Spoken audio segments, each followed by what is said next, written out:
Hi everyone, welcome to today's video. Today I want to share with you about the priority setter for the National Innovation Visa. So for the priority setters, we have four distinguished priorities. First priority list will be someone who receive international awards, global experts, researchers. And this is the first priority. Second priority is someone who receives state nomination. Third priority is someone who's expert working in critical sectors, including critical technologies, health industry, as well as smart energy. So 3 areas. And the fourth priority would be someone just, something else like agriculture, financial services, infrastructure, tourism, any other sectors. Now, priority number one, people are overwhelmed by looking at things that they need to have international awards and they have no chance for National Innovation Visa. That is incorrect. So for the priority number one, this is actually the old Distinguished Talent Visa. It has been existing for years anyway. That the allocation is between 300 to 500 out of 4,000 allocations. So just like 10% of allocation will be given to the distinct talent recipient. So someone who did receive an award in the past, they were able to get permanent visa anyway under the old Distinguished Talent Visa, right? And as someone who's a global expert, who's a CEO of Google, for instance, they were able to be eligible under Distinguished Talent Visa anyway, right? So someone who published literature, well, they were able to receive Distinguished Talent Visa anyway. So the priority number one, the allocation for them is probably roughly about 10%. Only. So you don't need to stress out. Don't be discouraged that, oh my God, I'm not priority number one. That's what they want. I'm not eligible. This same kind of panic that I received in the market when I started to do global talent program for our candidates, right? When they have global talent program, everybody say, oh my God, I'm not eligible. This is called global talent. But it turns out we have lots of candidates who receive permanent residency, right? Priority number one, okay, old Distinguished Talent Visa, allocation 10% of the annual allocation. The second category is someone who receives state nomination. Now, I'm not saying that state will not nominate someone who's athlete. They will still do that, okay, because you raise their standards. So, someone who's a global athlete, if they approach the club or organization in Australia, they don't know how to do it, you can then approach state nomination. So then you'll be classified as a priority number one because you receive state nomination and then you are priority number one. So you receive a priority number one processing. Now state nomination, this is priority number two. That's they will process application. Normally candidates, authors, expert researchers, R&D researchers, and athletes, things like that. They also, on top of that, they also nominate someone who is someone is investor, someone who is entrepreneur. Now, investor-wise, it's really not that hard because if you're VC, it doesn't really matter because you invest in the global project anyway. So it's just the difference that you're looking at the Australian market. Now, the difference is that it's when you look at the Australian market, people ask, do I need to invest in order to get a state nomination? No, it doesn't work that way. Now, when you look at a project, you don't just invest, you do research, market research, you do due diligence. That's a lot of work, and it takes years for you to start processing the investment, right? So that's not requirement state nomination. State government say, okay, you must invest right now. No, they check two elements. One, the track record of what you did in the past. That so you have done quite a few projects, good returns, and some of project even went to IPO. That's very strong evidence, right? Now, another element we're looking at is, are you likely to invest in Australia? Have you looked at some project? Now, this really means intention. You can't just say, yeah, I'm going to do it. This is not enough to convince anyone. You don't convince yourself, do you? So, for you to really focus about future investment, future aspect, you have to have enough research. Some of people just ask me, oh, can you give me a project? No, we are immigration advisor, right? We know immigration, we get permanent visa for everybody. Now, why do you think we are investor? We are not, right? So that it's my expertise. It's permanent residency. So, that's really important for the job, isn't it? Anyway, we can line up someone with a good project, but it's really some of due diligence. Your due diligence, we include talking with the state nomination, state government. They're different department, by the way, okay? investment pathway, it's different to migration. They can be interrelated, but if you're applying just to understand the state government situation, what do they want, what kind of good project they can look at, now you can talk to them investment body for that. Okay, so it doesn't guarantee you have a nomination. You do your due diligence. Your due diligence will really include that. So for instance, you may be able to just talk to that. You are able to talk with some research group, right? And research report, and then you will of course develop your own report. Yeah, that's how your intention. That's what you in real life, what you do in your investment product, right? You'll talk to key stakeholders, players in the market, and they probably ask some advice from us, but it's not enough. With our advice, it's limited immigration only. We might have a connection here and there, but it's just some of the element you think.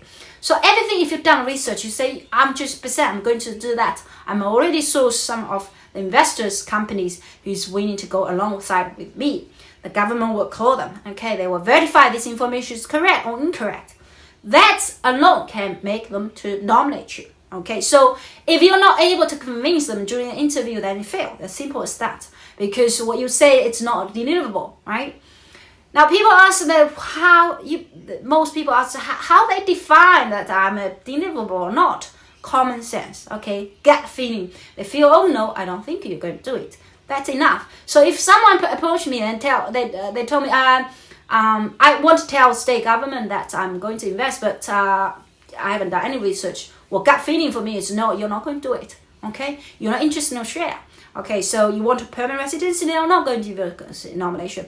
Remember, this whole thing is state nomination. We want to give a award to someone who's genuinely want to invest in Australia. Okay, and there are VCs.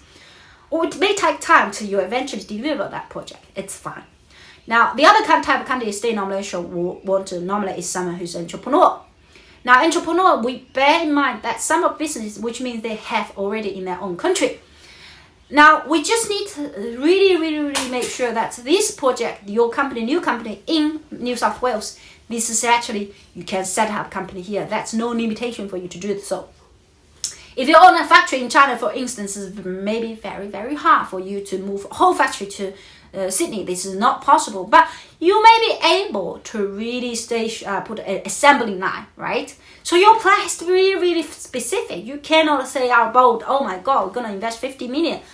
Well, I don't think so. A gut feeling say, I don't think so, because when I ask you questions, do you know the market? Do you know the price? How are you going to do sales? Do you know how much you're going to have to invest that? What is the return 3 years projection? Have you had that? And if you answer no to them, that you're not genuine, right? I think it's a gut feeling. It's really easy and simple to determine. Some of candidates just approach me and say, just tell me how I'm going to lie to the state government. You're not going to be able to fake it, okay? How am I going to fake it? That's a really good question, though. If you can make it, I mean, I don't care, really, isn't it? But it's really about that. When you have a genuineness in your heart, you will do some work to demonstrate you've done research. If you're not genuine, just sit there hoping someone's going to believe what you said. It's not possible, right? So you have to genuinely believe that you're going to invest, or you're going to bring your assembly line or something maybe different to your current doing, because the market is completely different. So is an entrepreneur someone who has to do exactly the same thing in Australia? Not necessary. Australia, remember, they don't want importing business. So if you're importing something from mainland China to Australia, say we're going to do business here, that it's not okay. But if you say some of your lines is assembly line, that it can be done here. For some project, you need the state government's contract, and then you just say out loud, say, oh my God, I'm going to get a state government contract. They say you're probably just going to lie here because they don't think you can contract. You're nowhere to get contract from state government. You haven't done any promising project. You probably say, okay, I'm going to help someone's organization. They have already talked to them. They have a contract with the state government. This is a huge project, and they will outsource to us. And I think that it may be helpful, may be able to deliver that. So everything has to be deliverable, right? You have to be achievable. It has to be making sense in common language, in common way that we're able to understand that. So you can say whatever your work is about infrastructure. Now this type of thing that's already have contractors working on that, you're just not able to get straight off. I'm sure you probably for a few years later then you're able. But if you go to the interview and say I'm going to contract or get contract from state government, that it's not possible, right? I don't think it's possible unless you demonstrate something else, that you demonstrate that you already have a contract in place. Now that is priority number 2. So number 3 is someone whose priority setters are critical technologies, who's someone who's smart energy, who's someone who's within a biotech. So health industries, including medicine, including pharmaceuticals, including medtech or science around this area, medical sciences. So all these 3 sectors will be priority. So priority number 3. So priority number 3 actually have 2 tiers. This is the first tier. So you can consider priority number 3. That's easier to understand. Now, people who's eligible for global talent visa, lots of them will be eligible for national innovation visa under this category, okay? Because all sectors in the past that were able to get a permanent visa for them, and most of them are actually in critical technologies, AI, machine learning, and cybersecurity, blockchain technology, positioning, things like that. So this is priority number 3, and priority number 4. It's really about something else, about infrastructure, tourism, hospitality. Now, people might just feel a bit overwhelmed by these sectors. They think, if my sector is not within any of sectors and I'm not eligible. No, this is the same thing when I explain global talent program. That's for the national innovation program. You can be any sector as well. It's just the difference about priority processing. What do we mean by priority processing? It's about processing time. Okay, so they'll put application with the first line of priority first. They'll give you an invitation in a week's time, right? If someone's priority number 2, then give you an invitation in a week's time. Again, as someone says priority number 3, they maybe give you an invitation in about 3 to 6 months time. So it's prioritized. It doesn't mean that you have different kind of visa. Once you receive an invitation, it doesn't matter how long it takes, probably someone with weeks, someone with a month, but once you receive invitation, you tend to likely you meet national innovation visa requirement, and at the end you receive subclass A58. All the conditions are the same. It doesn't mean that you are less talent than someone else in the priority number 1. It's not. It's just the processing time. So especially for someone who lodged a global talent visa, EOI, right, in the past, lodged last year from June, no feedback from you should consider apply for national innovation visa now. Okay, you should consider now. There won't be new policy come out. Okay, why is that? Because it is the same visa, subclass A58. It's actually same visa. Considering all the elements we mentioned here, that all information we have is actually the same. The same policy, exact same processing is team. It has the same processing team, exact same policy, exact same visa subclass, the same visa condition, exact same criteria that you have to have a nomination, exact same way who can be nominated. Okay, that's the in terms of income requirement exactly the same. The outside exceptional requirement, yes, that is exactly the same. You're able to demonstrate contribute to a share, exactly the same. So lots of things exactly the same. What's the difference? It's who can be processed faster, who can be processed by distinct talent candidates. You can process the first line. Got you. So congratulations, you're now on priority number 1. In the past, you're on last one. Your least one to be considered. Now you're on the first one. So it doesn't mean that you have less, but you can see that in the past global talent program, that some of candidates seems to receive permanent visa. Their profiles is considered for not exceptional, but maybe strong, maybe good candidates. What I'm considered is strong, exceptional is not top, and some is strong and some is like good candidate. Good, it's not, you're not bad, but some people is good candidates, not exceptional, also receive permanent residency because of the time the department didn't know what to do, and they just developed policy on that area. They didn't know how to interpret what is considered exceptional and what is considered a good candidate. So they might give already did an invitation to someone who's good candidate, more exceptional.